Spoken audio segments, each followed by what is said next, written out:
Hello everyone. Welcome to Midnight Sleep Crime. I'm here to help you relax tonight. I know many of you use this video to fall asleep. So, before you get cozy, let me know where you're watching from and what time it is there. I'd love to hear from you. Story 1. On a cold February morning in 1957, a college student spotted a cardboard box lying in a wooded area outside Philadelphia. He almost kept walking. He didn't want to become involved. 2 days later, someone else finally looked inside. What they found would become one of the most heartbreaking mysteries in American history. Inside the box lay the body of a little boy. He was between 4 and 6 years old. He had been beaten. His hair had been freshly cut. The labels had been removed from his clothes. His fingerprints were taken. His face appeared in newspapers across the country. Thousands of people came forward with tips. Police chased hundreds of leads. Psychics claimed to know his identity. Witnesses reported seeing suspicious cars. Detectives spent decades searching for his family. Yet no one came to claim him. No missing person report matched him. No mother searched for him. No father reported him gone. For 65 years, America knew him by only one name: the boy in the box. Who was he? Who killed him? And how could an innocent child disappear without anyone realizing he was missing? This is the heartbreaking true story of Joseph Augustus, a child who finally got his name in 2022, but whose killer remains unknown. February 25th, 1957. Fox Chase, Philadelphia, Pennsylvania. The winter air was bitterly cold. The wooded lot along Susquehanna Road was quiet except for the sound of passing traffic. A young college student wandered into the area hoping to check animal traps. Then he saw something unusual. A cardboard box. It had been discarded near the side of the road. Curious, he walked closer, but instead of opening it, he turned around. Later, he admitted he was afraid that if he discovered something illegal, he would be questioned by police for trespassing. So he left. 2 days passed. On February 26th, another man entered the same area searching for muskrats. He noticed the same box. This time, he looked inside. The sight froze him in place. Curled inside the box was the body of a young boy. He was naked, wrapped only in a thin blanket. His small body showed signs of severe abuse. The police arrived within minutes. Veteran detectives immediately realized they weren't dealing with an ordinary homicide. There were no identifying documents, no clothing, no toys, no note, nothing that could tell them who this child was. The medical examiner estimated he was between 4 and 6 years old. He was undernourished. His fingernails had recently been trimmed. His hair had been cut shortly before his death. Bruises covered parts of his body. There were signs of old injuries as well as fresh ones. Someone had hurt this child repeatedly. Then someone had carefully tried to erase his identity. Police searched the surrounding woods. They found the blanket. The cardboard box had once contained a bassinet sold by a local department store. It was one of the first clues. Detectives traced the shipment. Thousands of bassinets had been sold. The lead went nowhere. Soon, photographs of the child appeared in newspapers across the United States. Television stations interrupted programming. Radio broadcasts asked a simple question: does anyone know this little boy? Thousands responded. Parents, neighbors, teachers, clergy, anonymous callers. Every lead was investigated. Every possibility was checked. Yet every trail ended the same way. Nothing. The little boy had no name, no known family, no history. It was as though he had never existed. As the investigation expanded, detectives uncovered one disturbing fact after another. Someone had gone to extraordinary lengths to hide who this child was. And if they couldn't discover his identity, they might never discover his killer. The first 48 hours after the discovery were critical. In most homicide investigations, detectives begin with one simple question: who is the victim? Once they know the victim's identity, they can trace family, friends, enemies, and the victim's final movements. But this case was different. The little boy had no wallet, no clothing, no toys, no school records, no missing person report. Nothing. It was as if someone had erased every trace of his existence. The autopsy. The Philadelphia medical examiner carefully examined the child's body. The findings were heartbreaking. The boy appeared to be between 4 and 6 years old. He was approximately 3 feet 3 inches, 99 centimeters, tall and weighed about 30 pounds, 13.6 kilograms. His hair had been cut shortly before his death. His fingernails were neatly trimmed. Investigators also noted signs of malnutrition and multiple injuries, including older healed injuries as well as more recent trauma. The medical examiner concluded that the child had died from blunt force injuries. But the examination also suggested something even more disturbing. This wasn't a child who had suffered one terrible day. He appeared to have endured hardship long before his death. The face everyone saw. Police made an unusual decision. They distributed photographs of the boy nationwide. Not graphic images. Carefully prepared photographs intended to help identify him. Newspapers across America printed his face. Television stations broadcast his description. Post offices displayed flyers. Police departments across the country received bulletins. Millions of Americans saw the little boy's face. The name he was given. Because no one knew who he was, investigators referred to him simply as the boy in the box. Over time, another nickname emerged. America's Unknown Child. It was a heartbreaking title. A child so completely unknown that an entire nation mourned him without knowing his name. The blanket. One of the few physical clues was the blanket wrapped around the boy. Detectives hoped someone would recognize it. Manufacturers were contacted.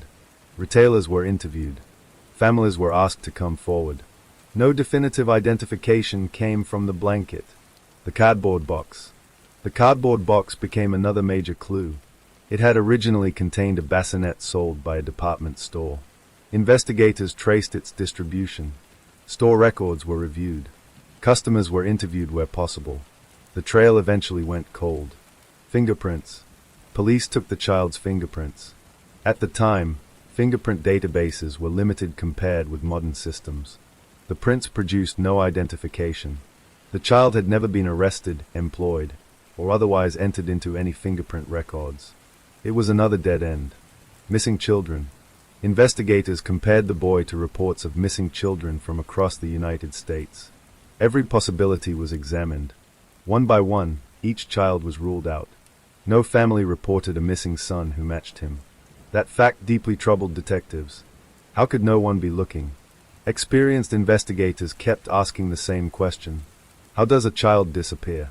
Without anyone searching for him. No frantic parents. No desperate relatives. No teachers calling police. No neighbors asking questions. The silence surrounding the boy's identity became one of the case's greatest mysteries. Public response. The case touched a nerve across America. Children sent letters to police. Churches held prayers. Citizens volunteered to search for clues. Thousands of tips poured into the Philadelphia Police Department. Some were sincere. Some were mistaken. Some were deliberate hoaxes. Every credible lead had to be investigated. A funeral for an unknown child. Weeks passed. Still no name. Still no family.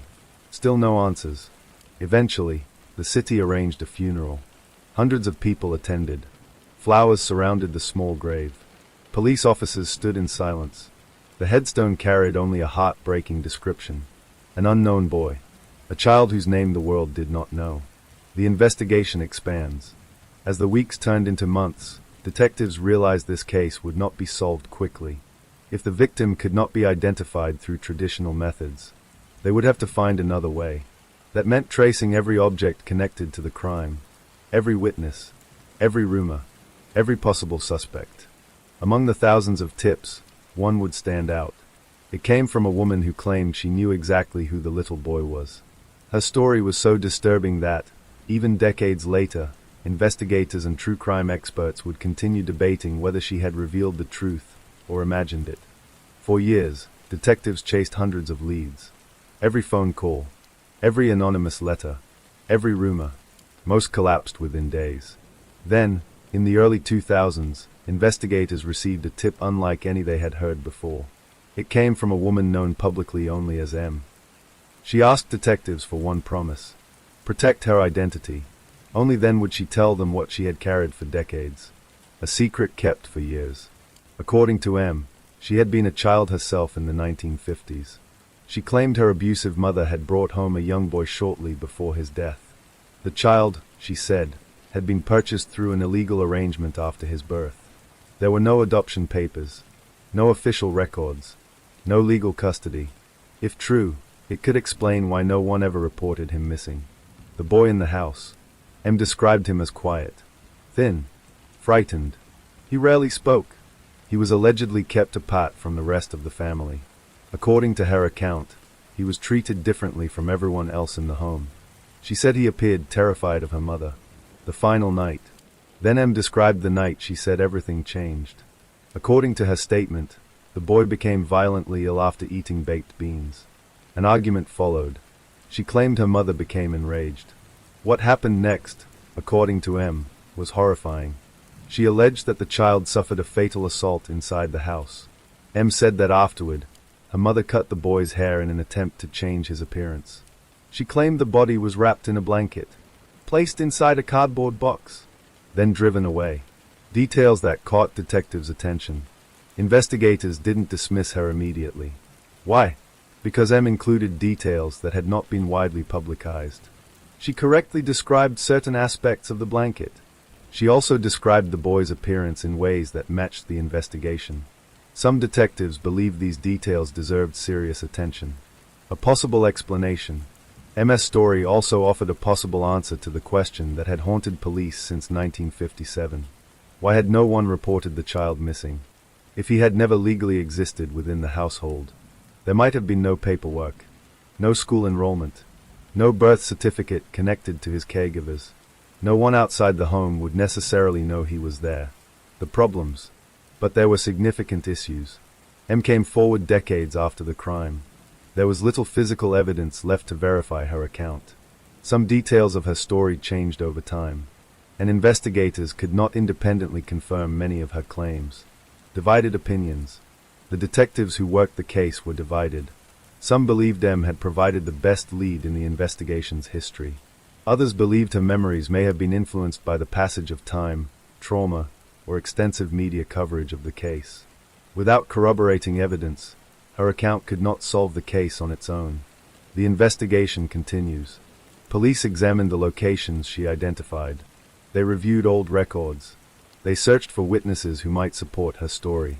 Despite extensive work, they were unable to gather enough evidence to prove her allegations. No charges were ever filed based on MS' statement. The mystery remains.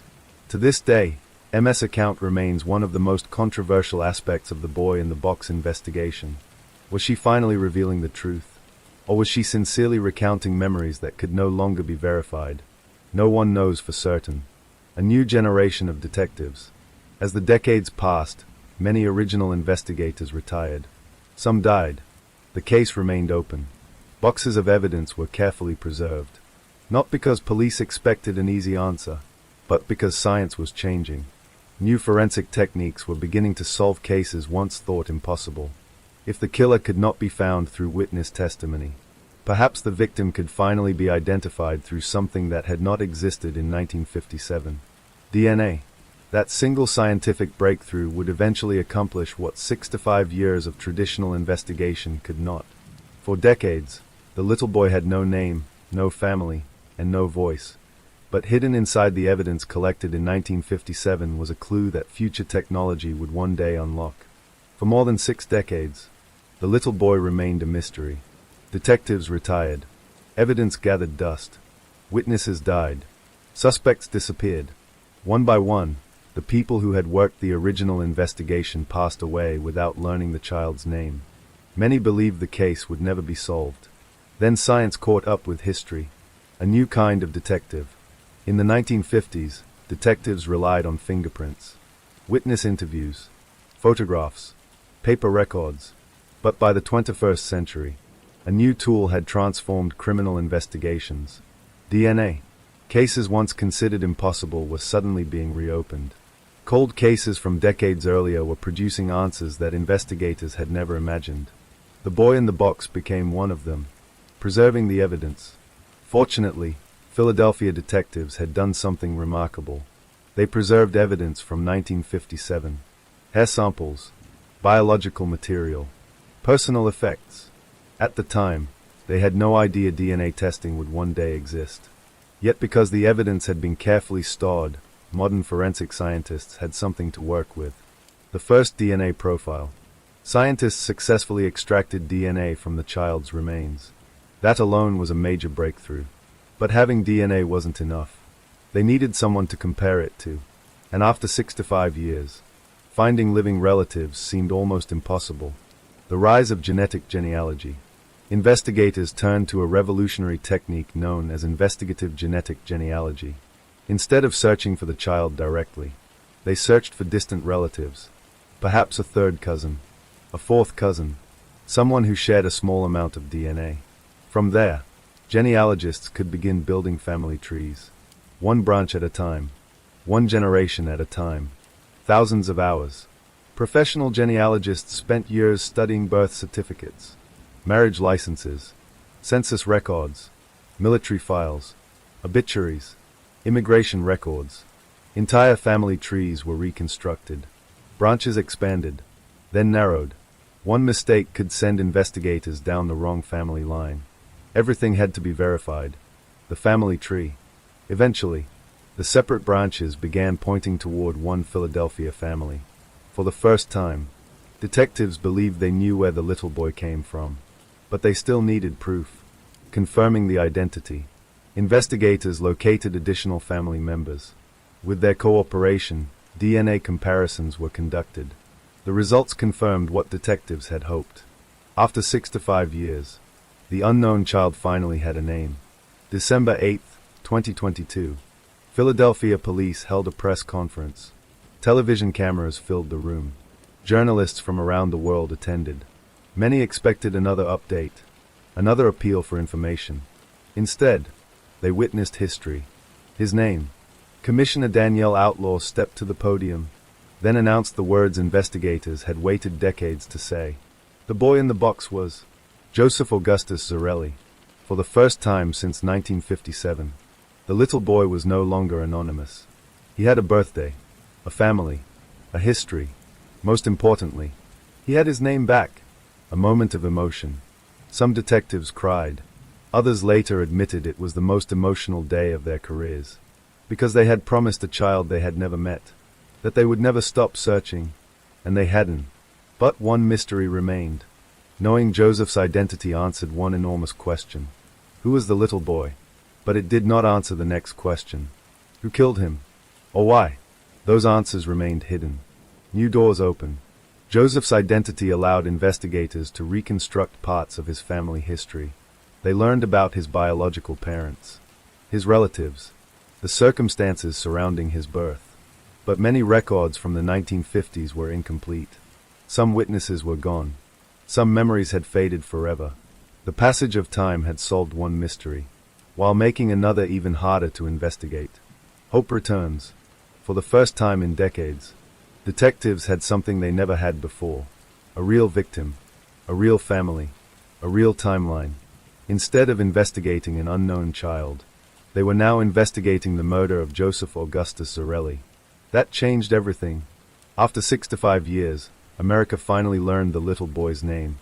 But giving Joseph Augustus Zarelli his identity was only the beginning of a far more difficult search, finding the person who stole his childhood and took his life.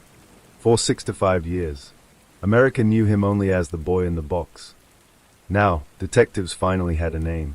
Joseph Augustus Zarelli. But a name alone could not tell them how he lived, or why he died. To answer those questions, investigators had to do something they had never been able to do before. They had to reconstruct Joseph's life. A family tree emerges. After identifying Joseph through investigative genetic genealogy, detectives began tracing his family history. Birth records, marriage records, death certificates, census documents. Every surviving record became another piece of the puzzle. For the first time, they could identify Joseph's biological parents. But investigators were careful. Because the case was still an active homicide investigation, police chose not to publicly identify Joseph's parents or speculate about their involvement without evidence. Their goal remained the same as it had been since 1957. Follow the facts. A child hidden from the world. One of the most heartbreaking discoveries was how little evidence of Joseph's everyday life existed. There were no known school photographs, No birthday pictures released to the public. No report cards. No home movies. No childhood drawings. Almost nothing that reflected the life of a little boy. It was as though Joseph had lived almost entirely in the shadows. The questions that still haunt detectives.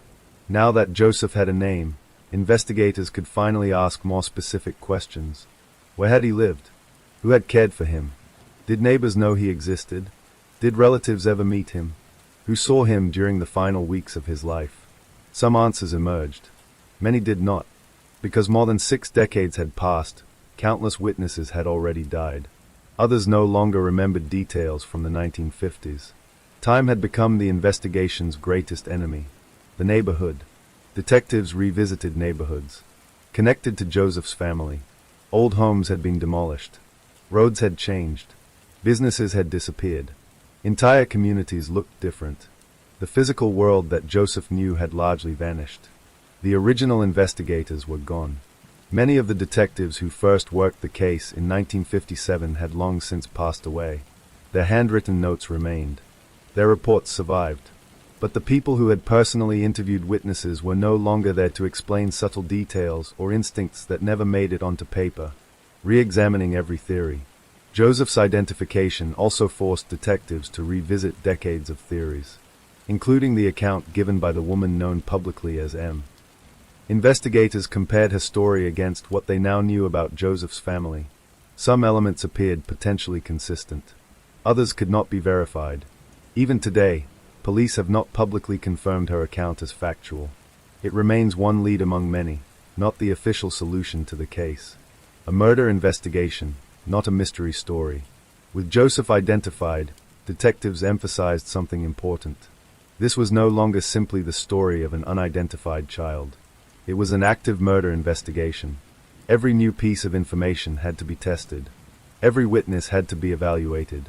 Every conclusion required evidence. The public responds. When Joseph's name was announced in 2022, people across the United States reacted with emotion.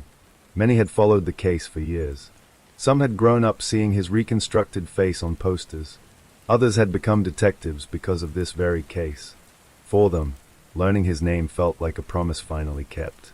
But there was also sadness, because Joseph should never have remained unidentified for 6 to 5 years. He should have been known, protected, loved. The investigation continues. Today, detectives continue searching for answers. They are asking new questions of surviving relatives, reviewing historical records, re-examining evidence with modern forensic methods. Police have repeatedly stated that identifying Joseph was a major breakthrough, but it did not solve the murder. Who caused his death remains unknown. A different kind of justice. Sometimes justice begins with an arrest. Sometimes it begins with a conviction. And sometimes, it begins with restoring a victim's identity. For decades, the little boy was remembered only by the place he was found. Now he is remembered by his name. Joseph Augustus Zarelli. That does not end the investigation, but it ensures that history no longer forgets the child at its center.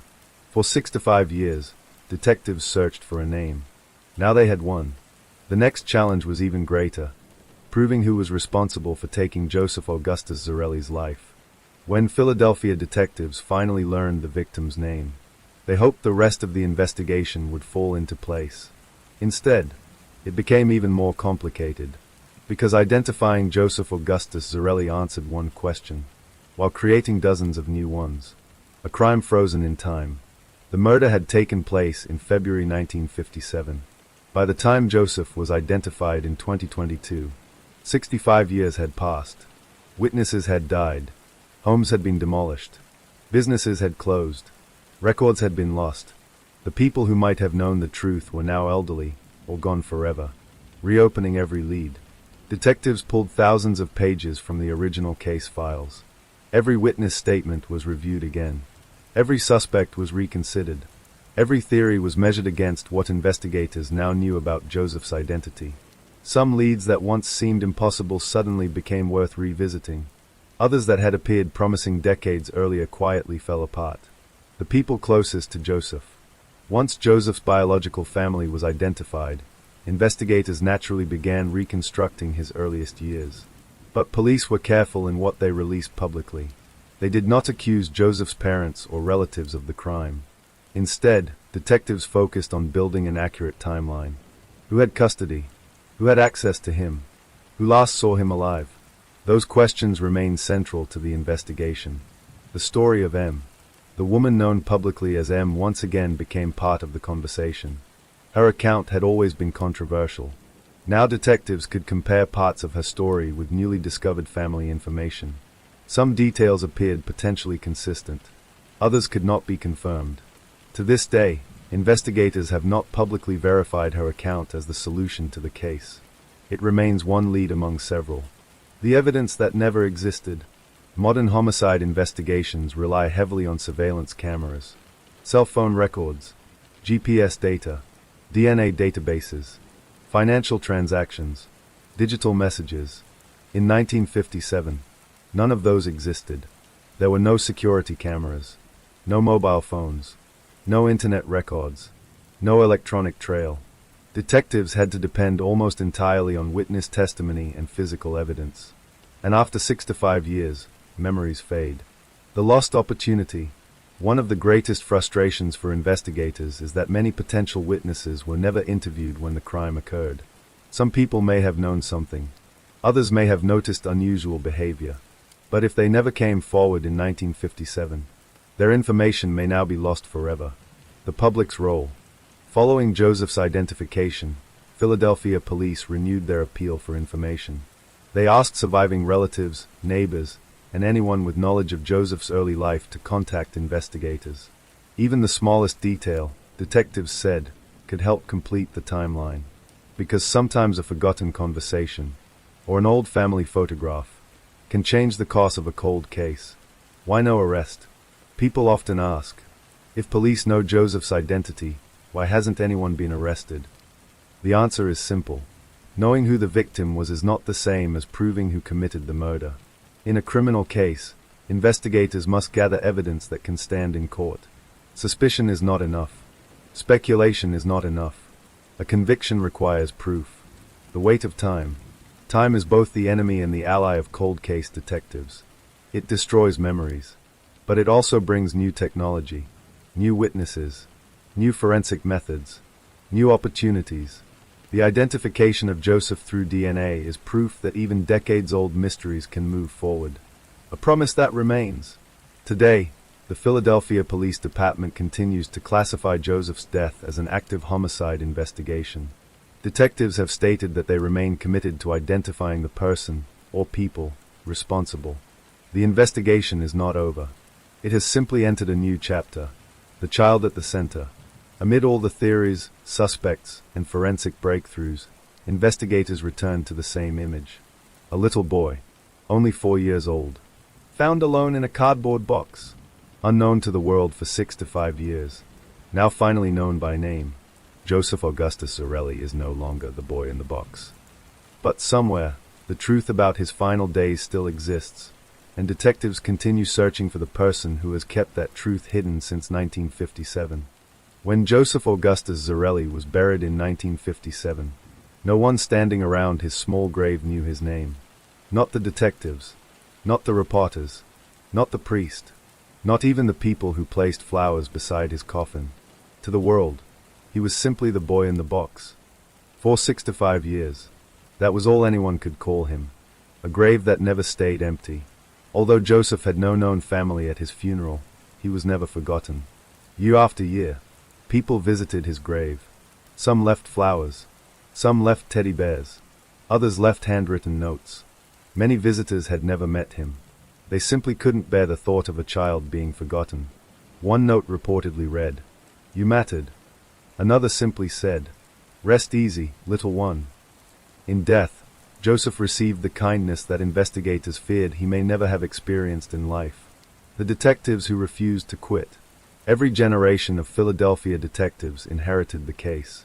Boxes of reports were passed from one investigator to the next. Some detectives spent entire careers trying to identify the child. They retired without success. Then another detective took over. And another. The investigation became more than a case. It became a promise. A promise that one little boy would never be abandoned again. Cold cases can still speak. The boy in the box investigation changed the way many police departments viewed cold cases. For years, unsolved murders were often considered impossible to solve after enough time had passed. Joseph's identification proved otherwise. Evidence preserved carefully today may answer questions decades from now. It reminded investigators that science continues to evolve, even when memories fade. The power of DNA. The case also became one of the most powerful demonstrations of investigative genetic genealogy. Without it, Joseph might still be unknown. Instead, technology gave him back something every child deserves: his identity, his family history, his place in the world. A lesson beyond crime. True crime often focuses on killers, their motives, their methods, their capture. But Joseph's story reminds us that the most important person in any investigation is not the offender. It is the victim, the child whose life was stolen, the family left searching, the community left wondering. The responsibility of storytelling. There is another lesson hidden within Joseph's case. Millions of people are fascinated by unsolved mysteries. There is nothing wrong with wanting answers, but every mystery involves real people, real families, real grief. Behind every headline, there is a human life. Joseph deserves to be remembered not because he became famous, but because he was a little boy whose future was taken from him. Hope for other families. Joseph's identification inspired investigators across the United States. If America's unknown child could finally receive his name after 65 years, perhaps thousands of other unidentified victims could as well. Since then, numerous cold cases have been reopened using the same investigative techniques. Families who had waited decades have finally received answers. Not every case ends with an arrest, but many now end with something equally important: the truth of who the victim was. An unfinished story. Despite everything investigators have accomplished, Joseph's story is still unfinished. His killer has not been publicly identified. No one has been convicted. The most important chapter remains unwritten. Yet there is reason for hope. Every year, new forensic methods emerge. Old evidence is examined with new technology. Cold cases once considered hopeless are solved. Perhaps one day, Joseph's will be too. Final reflection. When detectives announced the name Joseph Augustus Zarelli in December 2022, they changed history. They ensured that future generations would no longer remember him as a mystery inside a cardboard box. They would remember him as a child with a name, a child whose life mattered, and a child whose story continues to remind the world why justice should never have an expiration date. For 65 years, the world searched for the identity of one forgotten little boy. Now that Joseph Augustus Zarelli has his name back, only one mystery remains: the identity of the person who took everything else from him. On December 8, 2022, Philadelphia police gave America an answer that had taken 65 years to find. The little boy finally had a name: Joseph Augustus Zarelli. But when the press conference ended, one question echoed through the room. Now that you know who he is, will you ever find his killer? The honest answer from investigators was simple. They are still trying. A murder investigation reborn. For decades, detectives had investigated the murder of an unknown child. After Joseph's identification, the case changed completely. Now they knew who the victim was, when he had been born his biological family. That information allowed investigators to ask questions they could never ask before. Who cared for Joseph? Where did he spend his final months? Who had access to him? Who might still be alive today? The challenge of time. Time has always been the greatest obstacle. In 1957, witnesses' memories were fresh. Today, nearly 70 years later, many of those witnesses are gone. Others were children themselves and remember only fragments. Some records have been destroyed. Some homes no longer exist. Some potential suspects died decades ago. Every passing year makes the investigation harder. Modern forensic science. Despite those challenges, today's investigators have tools their predecessors never imagined. Advanced DNA testing, digital genealogy, high-resolution forensic imaging, improved forensic pathology, historical record digitization. Each advancement gives detectives another opportunity to revisit old evidence. Sometimes, the smallest overlooked detail becomes the breakthrough. Reconstructing Joseph's life. Today's detectives are doing something investigators in 1957 could not. They are reconstructing Joseph's life before his death. Not just the crime, but the child. They want to know. Who knew him? Who saw him? Did neighbors remember him? Did relatives meet him? Was anyone concerned about his welfare? Every answer helps narrow the timeline. Could someone still come forward? Investigators believe it's possible. Sometimes, people remain silent because they are afraid. Sometimes because they are children when events occur. Sometimes because they don't realize the importance of what they know until decades later. A family story. An unusual memory. A photograph tucked inside an old album. Any one of these could become the missing piece. The importance of evidence. Detectives have repeatedly emphasized one point. They are not looking for rumors. They are looking for evidence. An arrest cannot be based on suspicion alone. Even if investigators strongly suspect someone, they must prove guilt beyond a reasonable doubt. That standard protects both victims and the innocent. Why cold cases matter. Some people ask why police continue investigating crimes that happened so long ago. The answer is simple. Justice has no expiration date. A victim does not become less important because decades have passed. And families never stop wondering what happened. Joseph's case reminds investigators everywhere that persistence matters. Lessons for the future. The boy in the box investigation has already changed policing. Evidence preservation is now treated with even greater care. Cold case units increasingly work alongside forensic genealogists. Investigators recognize that today's unanswered question may become tomorrow's solved case. Joseph's identification is proof of that. A story still being written. Although Joseph now has his name, his story remains unfinished. The person responsible for his death has not been publicly identified. The motive remains unknown. The final hours of his life are still not fully understood. But the investigation continues. A promise kept, and another still waiting. In 1957, detectives made an unspoken promise. They would find out who the little boy was.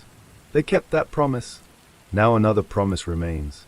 To discover who took his life. Whether that answer comes tomorrow, or years from now, investigators say they will continue searching. Joseph Augustus Zarelli is no longer America's unknown child.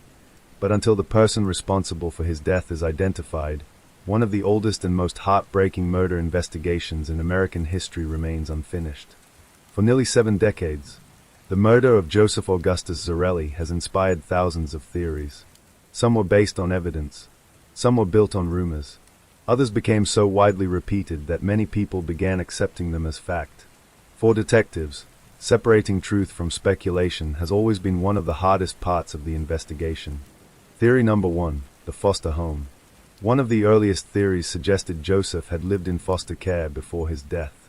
At the time, investigators examined records from children's homes, orphanages, and foster agencies. They searched for any missing child who matched Joseph's description. Nothing definitive linked him to those institutions. As a result, investigators never confirmed this theory. Theory number 2, illegal adoption. Another long-standing theory proposed that Joseph had been raised through an informal or illegal adoption. If true, it could explain why no official records connected him to the people caring for him. It might also explain why no one reported him missing. This possibility has been discussed by investigators over the years, but no public evidence has conclusively proven that it happened. Theory number 3, the story of M. Perhaps no theory has generated more debate than the testimony of the woman known publicly as M. According to her account, her abusive mother brought Joseph into their home and later killed him. Some details she provided appeared to match facts known to investigators. Others could never be independently verified. Even after Joseph's identification, Philadelphia police have not publicly stated that M's story has been confirmed. Her testimony remains an important lead, but not a solved case. Theory number 4, family involvement. After Joseph's identity became public in 2022, speculation immediately shifted toward his biological family. Investigators acknowledged that identifying his relatives opened new investigative avenues. However, police have been careful not to accuse any specific family member without sufficient evidence. Having a biological connection to the victim does not establish criminal responsibility. That distinction is essential in any homicide investigation. The danger of assumptions. Throughout the years, many innocent people have been discussed online as possible suspects. Some names appeared in newspaper articles, others circulated on internet forums. Yet speculation is not evidence. Experienced detectives repeatedly emphasize that every claim must be supported by verifiable facts before it can be treated as credible. What the evidence actually shows. Despite decades of theories, several facts remain firmly established.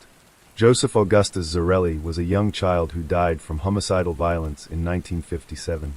His body was discovered inside a cardboard box in Philadelphia. He remained unidentified until December 2022, when investigative genetic genealogy allowed police to identify him. His murder remains unsolved. Those facts are supported by the investigation. Everything beyond them must be evaluated carefully. Why mysteries create myths. Psychologists often explain that the human brain dislikes uncertainty. When questions remain unanswered, people naturally try to fill the gaps. Sometimes those explanations are reasonable. Sometimes they become elaborate stories with little supporting evidence. The boy in the box case became one of the clearest examples of how an unsolved mystery can generate decades of speculation. The investigator's philosophy. Modern detectives working the case have consistently returned to one principle. Evidence first. Not rumors. Not internet theories. Not assumptions. Evidence. Because a theory may explain a mystery. Only evidence can solve a murder. A child beyond the mystery. As fascinating as the investigation has become, detectives remind the public of something even more important. Joseph Augustus Zarelli was not born to become a mystery. He was a child. A little boy who should have grown up. Gone to school. Made friends. Celebrated birthdays. Instead, his life ended before he ever had that chance. That is the true tragedy at the heart of this case. Nearly 70 years after Joseph's death, one truth remains unchanged. His name has been restored. His identity has been recovered. His story has finally been told. But justice has not yet been completed. The final chapter is not about theories. It is about why Joseph's story continues to matter, and what it teaches us about memory, justice, and the promise never to forget the victims whose voices were taken from them. Theories may keep a mystery alive, but only facts bring us closer to justice, and after nearly 70 years, the search for the truth about Joseph Augustus Zarelli continues. On December 8, 2022, a little boy who had been silent for 6 to 5 years finally spoke again. Not through a witness, not through a confession, not through a forgotten letter, but through science. The words echoed through the Philadelphia Police Department press conference. His name is Joseph Augustus Zarelli. For the first time since February 1957, the child known only as the boy in the box was no longer anonymous. A promise kept. In every police department, there are cases that become more than investigations. They become promises. The detectives who first arrived at the crime scene in 1957 promised themselves they would learn who this child was. Many of them died before that promise could be fulfilled. Yet they preserved the evidence. They documented every clue. They refused to let the case disappear. The next generation of detectives inherited that promise. Then another, and another. Finally, 6 to 5 years later, they kept it. More than a name.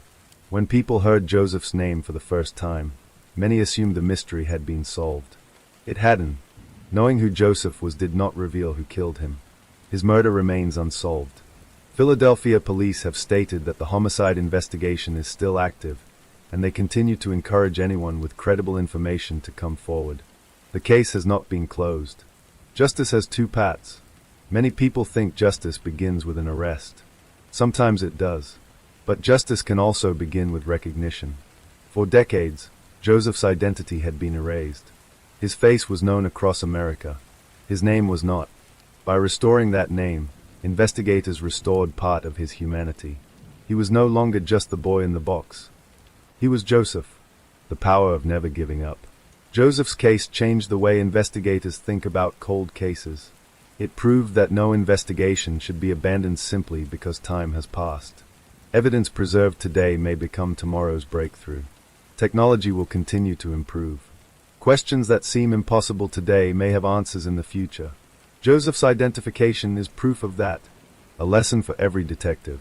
Police academies often teach that every victim deserves the same effort, regardless of age, wealth, or social status. Joseph's case became a symbol of that principle. He had no voice. No one came forward to identify him. Yet detectives continued searching for him for more than 6 decades. Not because the case was famous, because it was right. The responsibility of true crime. Stories like Joseph's attract millions of viewers and readers. There is value in telling these stories. They educate. They preserve history. They can generate new leads. But they also carry a responsibility. The victim must never become secondary to the mystery. Joseph was not simply a puzzle for the internet to solve. He was a child whose life ended far too soon. Remembering that is the most respectful way to tell his story. The unanswered question. There is still one question that echoes through every chapter of this investigation. Who killed Joseph Augustus Zarelli? Perhaps someone still knows. Perhaps a family secret has remained hidden for generations. Perhaps an old photograph, a forgotten diary, or a long-buried memory will someday provide the missing piece. Cold cases have been solved after 70, 80, even 90 years. Until the evidence says otherwise, detectives continue to hope. Why Joseph's story matters. Joseph's story is not only about one child. It is about every unidentified victim. Every family still searching. Every detective who refuses to quit. Every scientist who develops new forensic techniques. Every citizen who chooses to come forward with information. It reminds us that justice is not measured by speed. It is measured by persistence. Final reflection. When Joseph was buried in 1957, few could have imagined that people around the world would one day know his name. They could not have imagined DNA, investigative genetic genealogy, or a future where science would speak for a child who no longer could. But that future arrived, and because it did, Joseph Augustus Zarelli is no longer history's forgotten child. He is remembered, named, mourned, and still waiting for justice. Perhaps the greatest tragedy of this case is not that Joseph remained unidentified for 65 years. It is that a little boy lost the chance to grow up. He never celebrated another birthday, never started a career, never had a family of his own. His future ended before it truly began. But thanks to the determination of generations of investigators, his identity did not disappear with him. His story continues to inspire advances in forensic science, renewed efforts in cold case investigations, and a commitment to never stop seeking answers for victims whose voices have been silenced. Some mysteries are solved by a confession. Some are solved by a witness. Joseph Augustus Zarelli's mystery was solved by people who refused to let time win. His name came home. Now, the search continues for the person responsible for taking his life. And until that day comes, the promise made in 1957 remains alive. No victim should ever be forgotten. Story 2. The rain had been falling since sunset. Not hard enough to keep people awake. Just enough to blur the street lights and soften every sound. The small town of Willow Creek was used to quiet nights. After 10 o'clock, the roads emptied. The grocery store switched off its lights. Porch lamps glowed in the darkness while the only movement came from the occasional car making its way home before midnight. Nothing unusual ever happened here. That was exactly why no one noticed when the Carter family disappeared. Daniel Carter, 39, worked as a high school history teacher. His wife, Emily, volunteered at the local library every Thursday afternoon. Their daughter, Sophie, was 11. Their son, Ben, had just turned 8. To everyone in town, they were simply another ordinary family. Friendly, polite, predictable, the kind of people who waved from the driveway every morning. Then, on a rainy Monday, the waving stopped. Mrs. Evelyn Brooks lived directly across the street. She couldn't remember the last time she hadn't seen Daniel leave for work before sunrise. But on Monday morning, the driveway remained full. The curtains stayed closed. No lights came on. She assumed someone was sick. By Tuesday, the mailbox had begun to overflow. Wednesday arrived with more rain. Still no movement. No children playing outside. No footsteps. No car leaving the garage. Nothing.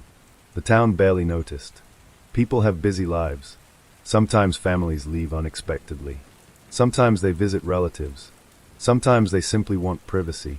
No one thought much of it until Friday night. Around 11:30 p.m., a delivery driver turned onto Willow Creek Road with a forgotten grocery order. He walked to the front porch. Knocked once. Twice. 3 times. Silence. As he turned to leave, he noticed something strange. The front door was slightly open, only a few inches, moving gently each time the wind pushed against it. He called out, "Hello." Nothing answered. No television. No voices. Only the rain. Feeling uneasy, he stepped back and called the local sheriff. Deputy Mark Ellis arrived less than 15 minutes later. The porch light was still on. The groceries still sat where the driver had left them. The front door remained open. Mark announced himself before stepping inside. The house was spotless. The hallway smelled faintly of fresh coffee. A family photograph rested on the entry table. Everyone smiling. Everyone looking perfectly ordinary. The living room appeared untouched. Blankets folded neatly across the sofa. Children's backpacks resting near the stairs. Nothing suggested panic. Nothing suggested violence. Then he walked into the kitchen. 4 dinner plates, still sitting on the table. Half-filled glasses of water. A bowl of soup. Untouched. It looked as though the family had stood up, all at once, and never returned. Deputy Ellis slowly reached for his radio. "Dispatch," he said quietly. "I think we're going to need more people out here." Outside, the rain continued to fall. Inside, the silence felt almost impossible. And somewhere in that quiet house, something wasn't right. Within 20 minutes, 2 patrol cars and a detective arrived at the Carter home. The rain continued to fall outside, tapping softly against the windows. Inside, nothing had changed. The dining table remained exactly as Deputy Ellis had found it. 4 bowls of soup, 4 glasses of water, 4 chairs pulled neatly into place. Detective Laura Bennett stood silently for several moments. "It doesn't look like anyone left in a hurry," she whispered. Deputy Ellis nodded. "It looks like they expected to come back." The officers began searching the house room by room. Upstairs, Sophie's bedroom was tidy. Books lined the shelves. A half-finished drawing rested on her desk beneath a small lamp. Ben's room looked much the same. Toy cars covered the floor beside an unfinished puzzle. His favorite stuffed bear sat against the pillow as though waiting for bedtime. Nothing appeared disturbed. No broken furniture. No signs of forced entry. No blood. No struggle. Only silence. The master bedroom felt strangely untouched. Daniel's watch rested on the nightstand. Emily's reading glasses lay open beside an unfinished novel. A phone charger remained plugged into the wall, without a phone attached. Detective Bennett frowned. People don't leave without their phones. She checked every room again. Still nothing. Outside, officers searched the yard with flashlights. Fresh rain had washed away nearly every footprint. The grass offered no answers. Neither did the driveway. Back inside, crime scene investigators carefully photographed every inch of the house. One technician paused near the kitchen window. "There are fingerprints everywhere," he said. "Mostly family members. Anyone else?" Too early to tell. Hours passed. The house slowly filled with numbered evidence markers. Yet every new photograph seemed to raise another question instead of answering one. Just after 2 in the morning, Officer Ramirez noticed something unusual. The family calendar hanging beside the refrigerator. Every appointment had been crossed off, except one. Saturday. Only 2 words had been written. Meet him. No name. No address. No explanation. Detective Bennett stared at the handwriting. Who's him? Nobody knew. The family computer revealed nothing unusual. Their bank accounts showed no large withdrawals. Their passports were still inside a bedroom drawer. Whoever had left this house hadn't planned a vacation. Near dawn, the forensic team prepared to leave. One investigator crouched near the back hallway. He ran his flashlight slowly across the wooden floor. Something caught his attention. A faint trail of dried mud, almost invisible. Small footprints, not outside, but leading deeper into the house. They didn't head toward the front door. They didn't lead upstairs. Instead, they disappeared beneath an old storage cabinet at the end of the hallway. The cabinet seemed far too heavy to move. Yet as officers pushed it aside, they uncovered something no one had expected. A narrow wooden door, hidden beneath years of dust. Locked from the inside. Detective Bennett looked at the others. No one mentioned a basement. The rain grew heavier outside. Inside, every officer stood perfectly still, because whatever lay beneath that hidden door might finally explain why an ordinary family had simply vanished. No one spoke. The narrow wooden door seemed almost forgotten, hidden beneath layers of dust and years of silence. Detective Laura Bennett knelt beside it. The lock was old. Rust covered the hinges. It didn't look as though anyone had opened it in a very long time. Yet, the muddy footprints ended here. She glanced toward Deputy Ellis. "Ready?" He nodded. With a loud crack, the old lock gave way. A cold breath of air drifted upward from the darkness below. It smelled damp, old, like earth that hadn't seen daylight for years. Officer Ramirez found a light switch beside the doorway. He pressed it. Nothing happened. The power had long since failed. Laura switched on her flashlight. A narrow staircase disappeared into darkness. Each wooden step groaned beneath their weight as they slowly descended. The temperature dropped with every step. The sound of rain faded until there was only silence. At the bottom, the basement opened into a single large room. It wasn't abandoned. Someone had been there. A folding chair stood beside a small wooden table. A lantern rested nearby. Blankets lay neatly folded against one wall. Several empty food cans sat inside a cardboard box. Deputy Ellis looked around carefully. This wasn't used for storage. Laura nodded. No. Someone was living down here. Crime scene technicians entered one by one, photographing everything. Nothing appeared damaged. Nothing appeared rushed. Whoever had used the basement had left carefully, almost deliberately. On the table sat an old leather notebook. Its cover was faded. No name. No date. Laura carefully opened it. The first several pages were blank. Then, one sentence appeared. "If you're reading this, you're already too late." The room fell silent. Deputy Ellis looked at her. "Is it a joke?" She continued turning the pages. Most contained only short entries. No names. No locations. Only observations. "They are watching. Don't trust the lights. They know who asks questions." The handwriting remained perfectly neat. Almost too neat. Near the back of the notebook, one page had been torn out. Another page contained only a single word. "Blackridge." Laura frowned. "I've never heard of Blackridge." Neither had anyone else. Officer Ramirez searched every map in the patrol vehicle. Nothing. No town. No road. No neighborhood. It was as though the place didn't exist. Meanwhile, the forensic team continued examining the room. One technician called everyone over. Beneath the blankets, Laura walked across. Hidden underneath was a small metal box. Inside, they found dozens of old newspaper clippings. Every article described someone who had disappeared. Different years, different towns, different families. Yet someone had carefully circled one sentence in every story. Police found no evidence of forced entry. The same detail. Again, and again, and again. Laura's expression changed. This isn't about one missing family. Deputy Ellis looked toward the staircase leading back upstairs. It's happened before. Just then, the radio on Laura's shoulder crackled. "Dispatch! Detective Bennett. We've got someone outside." "Who?" "A man. He says he's been waiting 20 years for someone to find that basement." Laura froze. "What's his name?" The dispatcher paused. "He won't tell us. He only keeps repeating one sentence." "What sentence?" Laura listened carefully as the dispatcher's voice grew quieter. "He says, you opened the wrong door." The officers stepped back outside. Rain drummed steadily against the roof of the Carter house. Blue and red police lights reflected across the wet pavement. Near the end of the driveway, an elderly man stood beneath a worn black umbrella. He didn't move. He didn't seem frightened. He simply waited. Detective Laura Bennett approached carefully. "Sir, you asked to speak with us." The man nodded once. His gray coat was soaked despite the umbrella. His face carried the kind of exhaustion that only years could create. "You found it," he whispered. "The basement." Laura didn't answer. Instead, she studied him.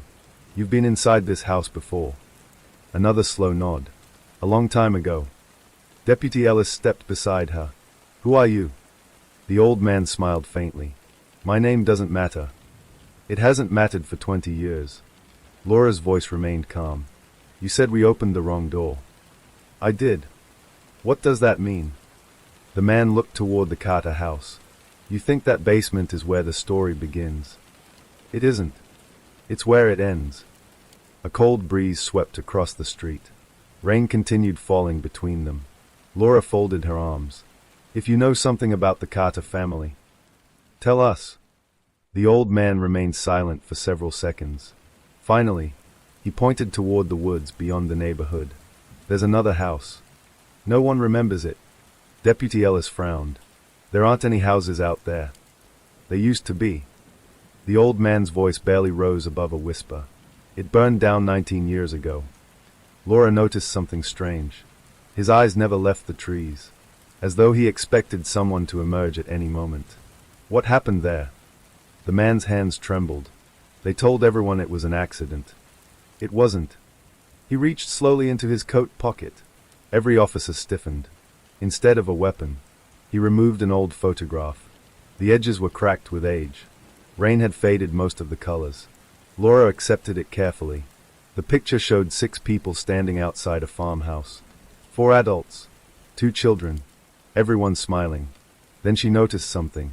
One of the adults was Daniel Carter. Only, the photograph had been taken nearly 20 years earlier. Impossible. Daniel Carter was only 39. He would have been a teenager. Yet the man in the photograph looked exactly as he did today. Not younger, not older, exactly the same. Deputy Ellis leaned closer. Could this be his father? The old man slowly shook his head. No, it's him. Silence settled over the group. Laura looked again. The resemblance was perfect. Every feature, every expression. It couldn't be coincidence. Where did you get this? The old man answered quietly. I took it. Laura looked up sharply. When? August 18th. 19 years ago. Before she could ask another question, a loud voice echoed across the road. Detective. One of the forensic technicians came running from the house. You need to see this. Laura turned back toward the old man, but he was already walking away, slowly disappearing into the rain. Sir, she called. He didn't stop. Within seconds, the darkness swallowed him completely. Deputy Ellis started after him. Laura raised a hand. No, he wants us looking somewhere else. They hurried back inside. The technician waited in the upstairs hallway. His face had lost all color. What is it? Laura asked. Without speaking, he handed her a small family photo album. It had been hidden beneath loose floorboards in the children's bedroom. Laura opened the first page. Every family photograph looked normal. Birthday parties, school pictures, Christmas mornings. Then, halfway through the album, she stopped turning pages. The room fell silent. Every officer stared, because standing quietly in the background, in photograph after photograph, was the same elderly man, wearing the same gray coat, watching the Carter family, always in the distance, always unnoticed. And somehow, he hadn't appeared to age at all. The room became impossibly quiet. Detective Laura Bennett turned another page, then another. Every photograph told the same story. Family vacations, school plays, birthdays, picnics, and always, far enough away that no one would notice, stood the elderly man, watching, sometimes beside a tree, sometimes across the street, sometimes reflected in a window, never smiling, never moving, always looking directly toward the camera. Deputy Ellis whispered, "How could nobody have seen him?" No one answered. Crime scene photographer James Holloway carefully removed one of the pictures. "I want to enlarge this." Within an hour, the image appeared on a computer monitor. Everyone gathered around. Laura zoomed in. The old man's face became clearer. Wrinkles, gray hair, the same worn black coat. But something else caught her attention. His eyes. He wasn't looking at Daniel Carter. He wasn't looking at Emily. He wasn't looking at the children. He was staring, directly at whoever had taken the photograph. Almost as though he knew someone would be examining it years later. Laura leaned back, his sending a message. Before anyone could reply, dispatch called again. Detective Bennett. She picked up the radio. "Go ahead." We've identified the elderly man. Laura froze. You have? Sort of. What do you mean? The fingerprints you collected from the basement. They match someone. Who? Another pause. The problem is, the records belong to a man declared dead. The room fell silent. Laura's voice dropped. Dead. Since 2006. Deputy Ellis exchanged a glance with her. That's impossible. Dispatch continued. His name was Thomas Mercer. He disappeared after a farmhouse fire 19 years ago. Laura immediately remembered the old man's words. There used to be another house. It burned down. She opened the county archives. Within minutes, old newspaper articles filled the screen. Local farmhouse destroyed in overnight fire. One dead, one missing. Another headline. Authorities close investigation. Then another. No foul play suspected. Laura frowned. Too clean. Deputy Ellis nodded. Almost like someone wanted the investigation finished quickly. The archived photographs loaded one by one. Black smoke. Collapsed wooden beams. Firefighters. Police tape. Then, the final image. A group of officers standing beside the burned foundation. Laura zoomed in. Near the edge of the photograph, barely visible behind the trees, stood the same elderly man. Watching. Exactly the same. Not younger. Exactly the same. Deputy Ellis slowly exhaled. He's been following every investigation. Laura shook her head. No, I think. He wanted someone to follow him. Just then, Officer Ramirez burst into the room. Detective. What? The basement. What about it? We found another door. Laura stared at him. There can't be another one. There is. It was hidden behind the brick wall. They hurried downstairs. Half the wall had already been removed. Behind it, a narrow concrete tunnel stretched into darkness. Cold air drifted from somewhere deep underground. Officer Ramirez aimed his flashlight ahead. The beam disappeared into the blackness. The tunnel seemed endless. Laura stepped forward, then stopped. Something lay on the ground. Fresh footprints. Not muddy. Dry. As though someone had walked through the tunnel. Only minutes earlier. She knelt beside them. They're heading away from the house. Deputy Ellis swallowed hard. So whoever made them might still be down there. Laura looked into the darkness. For the first time since entering the Carter home, she felt they were no longer investigating an abandoned crime scene. Someone was waiting, and they had just been invited in. No one spoke. Detective Laura Bennett adjusted her flashlight and stepped toward the tunnel. Behind her, Deputy Ellis and Officer Ramirez followed quietly. The air inside felt colder than the basement. Not naturally cold, but still heavy. The kind of silence that made every breath sound louder than it should. The tunnel was narrow. Concrete walls stretched into darkness. Water dripped steadily from the ceiling. Each drop echoed far ahead. It was impossible to tell how long the passage had been there, or who had built it. Laura swept her flashlight across the walls. Deep scratches covered the concrete. Some looked recent. Others had been there for years. Then she noticed something carved into the wall. One sentence. Don't follow the light. Deputy Ellis stopped. Someone wrote that with a knife. Laura ran her fingers across the letters. The grooves were fresh, only a few weeks old. Whoever had been here wanted the message to last. They continued forward. After nearly 10 minutes, the tunnel widened. An old steel door stood ahead, half open. The hinges creaked gently as the breeze moved it back and forth. Laura raised a hand. Everyone stopped. No voices, no movement, only silence. She pushed the door open. The room beyond looked abandoned. Dust covered everything. Old wooden shelves lined the walls.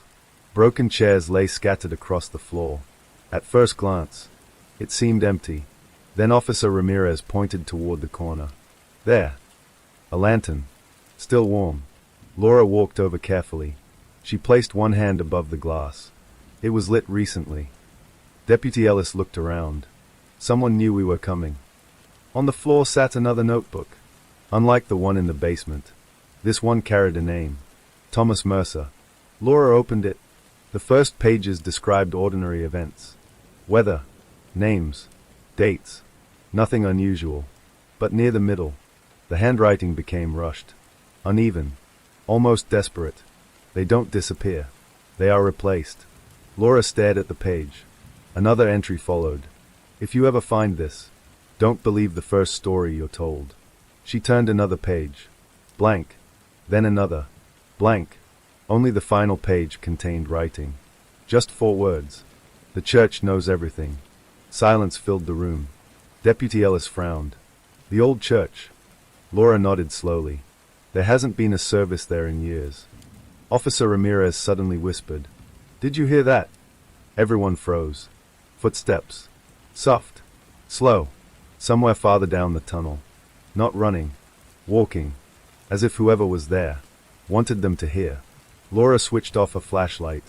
Instantly, the room disappeared into darkness. The footsteps stopped. No one breathed. Nearly 30 seconds passed. Then, a voice echoed through the tunnel. Calm. Almost gentle.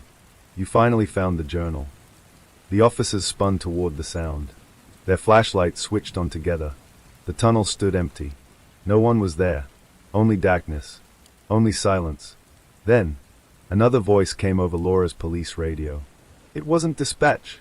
It wasn't another officer. It was the same calm voice. Clear as if someone stood beside her. "You've been looking in the wrong place." Static filled the radio. Then one final sentence.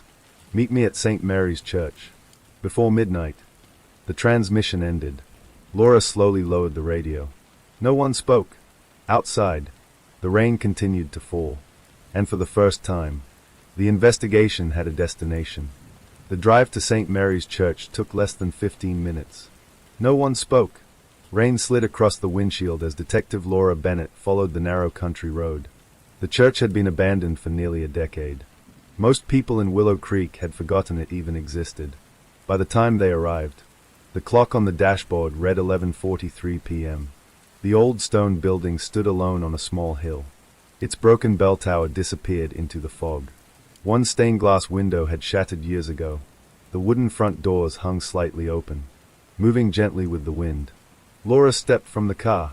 The air felt colder here, not because of the rain, because of the silence. Deputy Ellis looked around.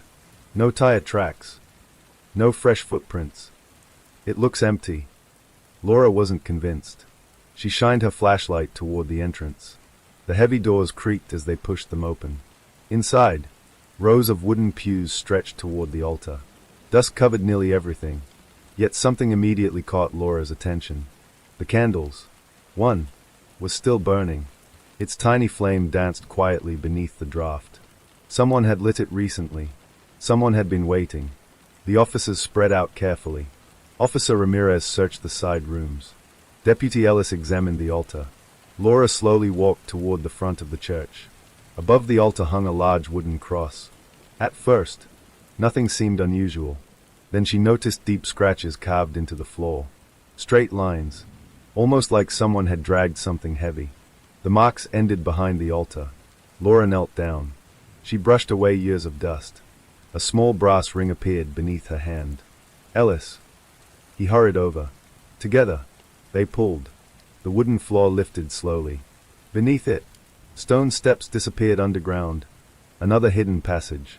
Deputy Ellis sighed quietly. "How many secret rooms does this town have?" Laura smiled faintly. "I don't think we're finished finding them." They descended carefully. The staircase opened into a circular chamber beneath the church. Unlike the tunnel, this room was immaculate. Bookshelves lined the walls. Hundreds of old files sat neatly arranged. Every folder carried a family name. Every family. From Willow Creek. Laura removed one at random. Inside were photographs. Birth certificates. Property deeds. School records. Medical files. Someone had been collecting information on nearly every resident in town. For decades. Officer Ramirez picked up another folder. The Carter family. Laura opened it. The first page made her stop breathing. Surveillance file number 47. Below it were dozens of photographs. Daniel Carter, Emily Carter, their children, taken over several years. From parks, stores, school events, always without their knowledge. Deputy Ellis whispered, They've been watched their whole lives. Laura turned another page. There was a handwritten note. Transfer approved. Date: 3 weeks before the family disappeared. What does transfer mean? No one knew. At the back of the room stood an old wooden desk. A tape recorder rested on top. Beside it, a single cassette. A handwritten label read, "Play me." Laura pressed the button. Static filled the room. Then, a calm male voice began speaking. "If you're hearing this." Then they found the house. The officers stood perfectly still. "My name is Thomas Mercer. I've spent 19 years trying to stop this." They don't choose victims at random. They choose families who ask the wrong questions. Laura looked toward Deputy Ellis. The recording continued. The Carter family discovered something hidden beneath Willow Creek. They were never supposed to find it. A long pause. Static crackled. Then Thomas spoke again. "If you want to find them, don't look for graves. They are still alive." Laura's eyes widened. The Carter family was alive. The tape continued spinning. "You have less than 24 hours. They already know you're here." Suddenly, the church bell rang. Once, twice, 3 times. The sound echoed through the empty building above. Every officer looked toward the staircase. No one had touched the bell. Then came footsteps. Heavy, slow, crossing the floor of the church overhead. Someone else had just entered St. Mary's. The church bell echoed through the empty building. Once, twice, 3 times. Then, silence. Detective Laura Bennett motioned for everyone to switch off their flashlights. The underground chamber fell into darkness. Only the small red light on the tape recorder continued to glow. Footsteps crossed the wooden floor above them. Slow, deliberate. Whoever had entered the church wasn't searching. They already knew where they were going. Deputy Ellis rested one hand on his holstered pistol. Laura quietly whispered, "Nobody moves." The footsteps stopped directly above the hidden staircase. Then, the old wooden trapdoor creaked open. A flashlight beam swept across the stone steps. Someone began walking down. One step, then another. The officers held their breath. The figure finally emerged into the chamber. An elderly priest. White hair, black coat, a silver cross hanging from his neck. He stopped halfway down the staircase. His eyes met Laura's. For a long moment, no one spoke. Finally, the priest smiled. "I've been expecting you." Laura stepped forward. "Who are you?" "My name is Father Michael. I've looked after this place for 32 years. Deputy Ellis looked around the room. "These files, you kept them?" Father Michael sighed. "No, I protected them." Laura frowned. "From who?" The old priest looked toward the ceiling. "As strange as it sounds, from the people who created them." Silence settled over the chamber. Laura picked up the Carter family file. "Who created these records?" Father Michael answered quietly. "A private organization. They called themselves the Circle. They arrived in Willow Creek more than 50 years ago. They bought land, built homes, opened businesses. They wanted complete control over the town." Laura shook her head. "For what purpose?" "They believed people could be controlled through fear. They studied families. They collected secrets. They destroyed anyone who threatened them." Deputy Ellis crossed his arms. "The Carter family found out." Father Michael nodded. "They discovered something hidden beneath the old farmhouse. The same farmhouse that burned 19 years ago." Laura remembered the photograph. Thomas Mercer, standing beside Daniel Carter. Exactly the same face. It still doesn't explain the photograph. Father Michael closed his eyes. It wasn't Daniel Carter. It was his father. Laura stared at him. What? The resemblance was almost perfect. Most people couldn't tell them apart. He died in the farmhouse fire. Laura finally understood. The newspaper photograph. The family resemblance. The confusion. It had never been impossible. It had simply been misleading. What did Daniel discover? Father Michael walked toward one of the shelves. He removed a faded leather folder. Across the front, one word. Blackridge. Laura's heart raced. The journal mentioned Blackridge. Father Michael nodded. It isn't a town. It's a code name. For every family selected by the circle. He opened the folder. Inside were maps, financial records, dozens of names.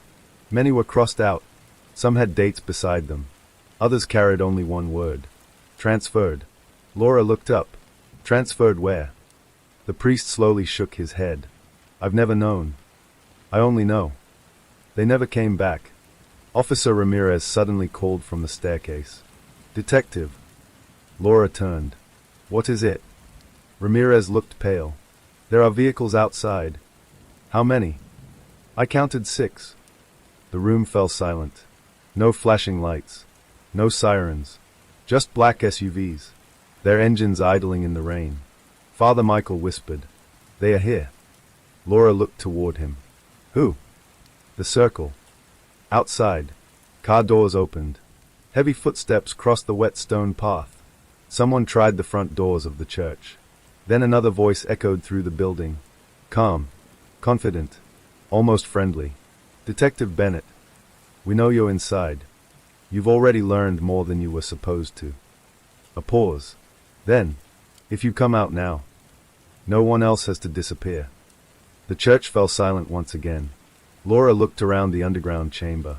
There was only one staircase. Only one exit. And whoever waited outside already knew exactly where they were. The voice outside remained calm, patient, as though the people waiting beyond the church doors knew exactly how this night would end. Detective Laura Bennett looked around the underground chamber. Father Michael quietly closed the Blackridge folder. They won't leave. Laura whispered. How many are there? The priest answered without hesitation. Enough. Deputy Ellis moved toward the staircase. We're police officers. We can call for backup. Laura reached for her radio. Only static. She tried another channel. Nothing. Officer Ramirez checked his. The signal's gone. Father Michael nodded sadly. They always jam the radios. Outside, one of the SUV engines shut off. Then another. Silence returned. Laura climbed halfway up the stone staircase and carefully peered through a crack in the trapdoor. 6 black SUVs stood motionless in the churchyard. Men and women dressed in dark suits slowly spread across the grounds. No weapons were visible. No raised voices. Everything felt organized. One man remained standing beside the lead vehicle. Tall, gray suit, black gloves. He wasn't watching the church. He was watching the cemetery beside it, as if waiting for something. Laura quietly lowered herself back underground. They're not rushing us. Father Michael sighed. They never do. They prefer people to surrender. Deputy Ellis frowned. They think we're trapped. The priest looked toward an old bookshelf. No. They think you've forgotten.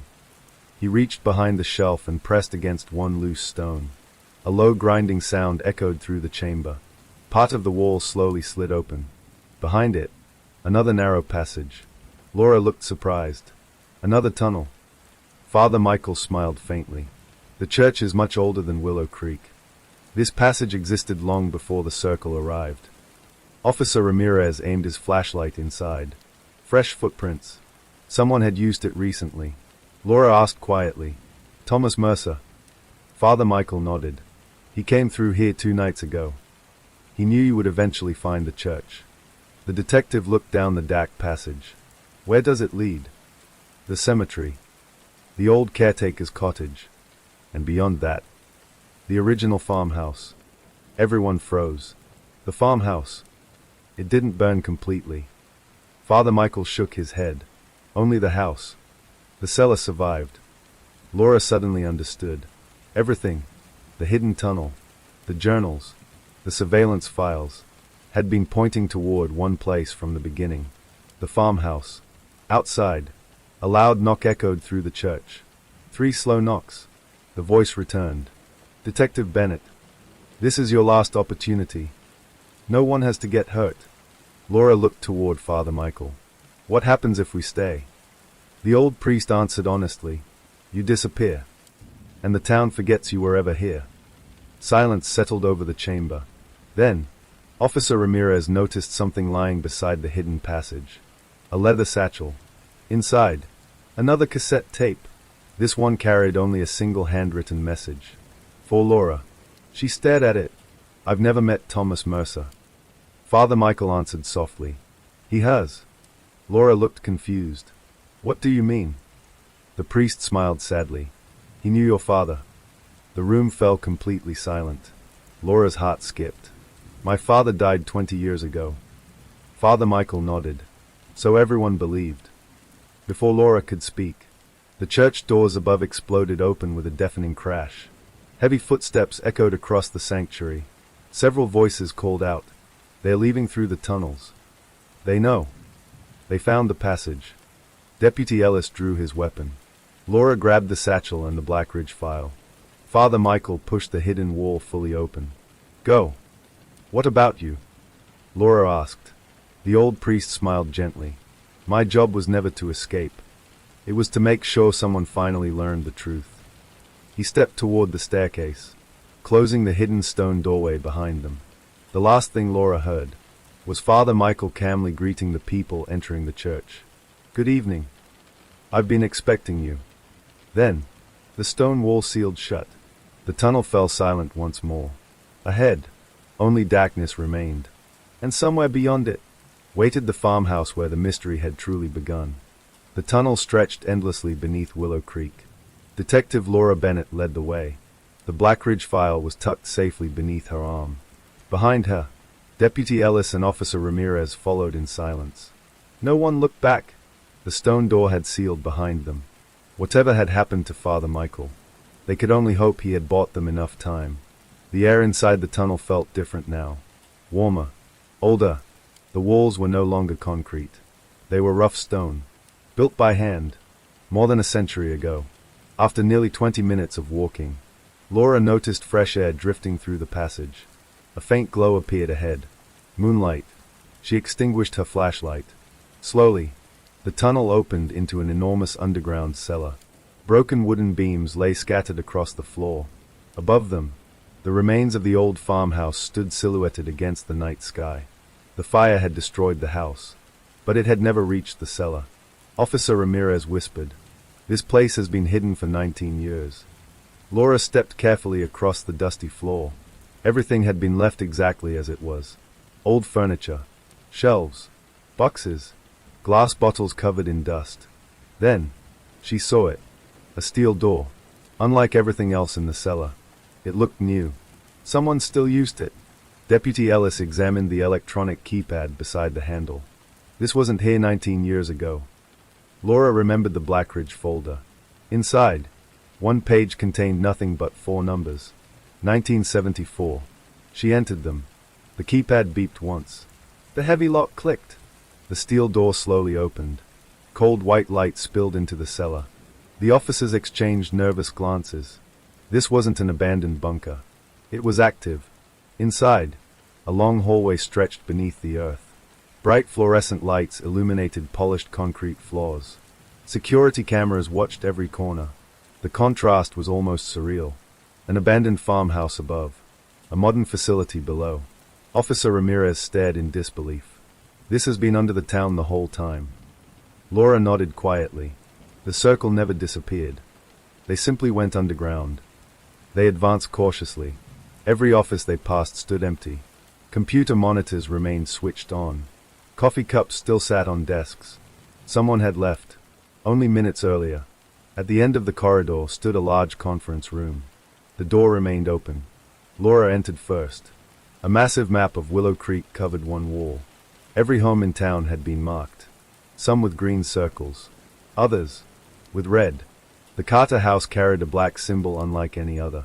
Beside the map stood dozens of filing cabinets. Each drawer held surveillance reports, audio recordings, photographs, years of information. Deputy Ellis slowly opened one drawer. His own name appeared. Officer Ramirez found another. His. Laura searched until she found hers. A thick folder, much thicker than the others. She opened it. The first report had been written 22 years earlier, the day after her father officially disappeared. Her hands began to shake. The final page contained only one sentence. Subject selected after father's refusal. What does that mean? Ellis asked quietly. Laura couldn't answer. Before anyone spoke again, a television mounted on the far wall suddenly switched on. Static filled the room. Then, a man's face appeared. The same man in the gray suit who had stood outside the church. He smiled politely. "Good evening, Detective Bennett." His voice was calm, measured. "I was hoping you'd make it this far." Laura stared at the screen. "Who are you?" "My name is Adrian Black. For the last 23 years, I've overseen Project Blackridge." The room fell silent. Adrian folded his hands. "The Carter family is alive. They've always been alive. They simply know too much to return home." Laura stepped closer. "Where are they?" Adrian smiled. "That's the question everyone asks." He paused, then looked directly into the camera. "But the better question is why your father came here willingly." Laura's heart stopped. "My father is dead." Adrian shook his head slowly. "No, Detective.